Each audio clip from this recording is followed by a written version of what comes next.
नमस्कार. सहज ज्योतिष या कार्यक्रमात आपले स्वागत आहे. यावर्षी शनी कुंभ राशीत वक्री होईल. 30 जून 2024 ते 15 नोव्हेंबर 2024 पर्यंत 139 दिवस शनी वक्री असणार आहे. म्हणजे शनी अँटी क्लॉकवाईज फिरणार आहे. यामुळे 5 राशींवर सुखाचा वर्षाव होईल. ज्योतिषशास्त्रात शनी ग्रहाला न्याय देवता मानतात, कर्मफलदाता आहे. शनी आता आपल्या मूळ त्रिकोण राशीत स्वग्रही कुंभ राशीत विद्यमान आहे. ज्या लोकांच्या जन्माच्या वेळी कुंडलीत शनी वक्री असल्यास वा स्वग्रही असल्यास सहसा त्रास होत नाही. मेष. शनी महाराजांचा वक्री गती झाल्याने आपणास चांगले आर्थिक लाभ होतील. उत्पन्नाचे मार्ग निर्माण होतील. आर्थिक बाबतीत पहिल्यापेक्षा चांगली सुधारणा होईल. मित्रांची मदत मिळेल. अनिती चुकीच्या मार्गांपासून दूर राहावे, नाहीतर त्याचे वाईट परिणाम भोगण्यास तयार राहावे. धनु. शनी ग्रहाच्या वक्री गतीमुळे आपल्या जीवनात सकारात्मक बदल होतील. नोकरी पेशा कार्यात प्रभुत्व राहील. विचारांची निर्णयाची वाहवाही होईल. आपले निकटवर्ती प्रभावित होतील. त्यांचे समर्थनही मिळेल. प्रेम प्रकरणात चांगली वेळ आहे. रोमॅन्टिक लाईफ जगाल. पारिवारिक जीवनात खुशालीचे वातावरण राहील. मकर.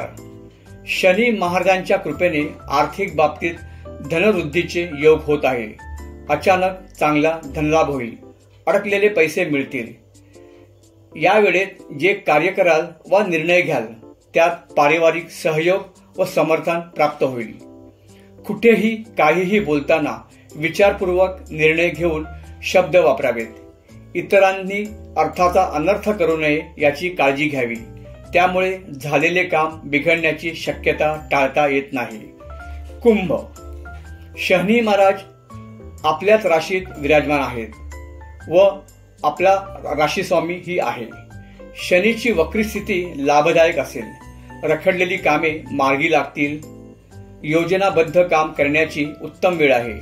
सफलता मिळेल. कोणत्याही बाबतीत घाईने निर्णय घेऊ नये. होणाऱ्या परिणामाचा विचार करावा. मीन. शनी ग्रहाच्या वक्री गतीचा मीन राशीच्या लोकांना स्वतःच्या कार्यात सफलता मिळेल. ज्याचा संबंध विदेशी लोकांशी आहे तेथे कामानिमित्त वर्चस्व प्राप्त कराल. त्यामुळे विरोध वा शत्रू आपल्यावर हावी होतील. विरोधकांची कट कारस्थाने हाणून पाडण्यात यशस्वी व्हाल. अशा प्रकारे मेष, धनु, मकर, कुंभ व मीन राशींना विशेष लाभ होईल. कर्क राशीच्या अष्टमात, वृश्चिक राशीच्या चतुर्थात व कन्या राशीच्या षष्ठात शनी वक्री होणार आहे. त्यामुळे शारीरिक व मानसिक त्रास होण्याची शक्यता आहे. शांतपणे निर्णय घ्यावेत. वादविवाद टाळावेत.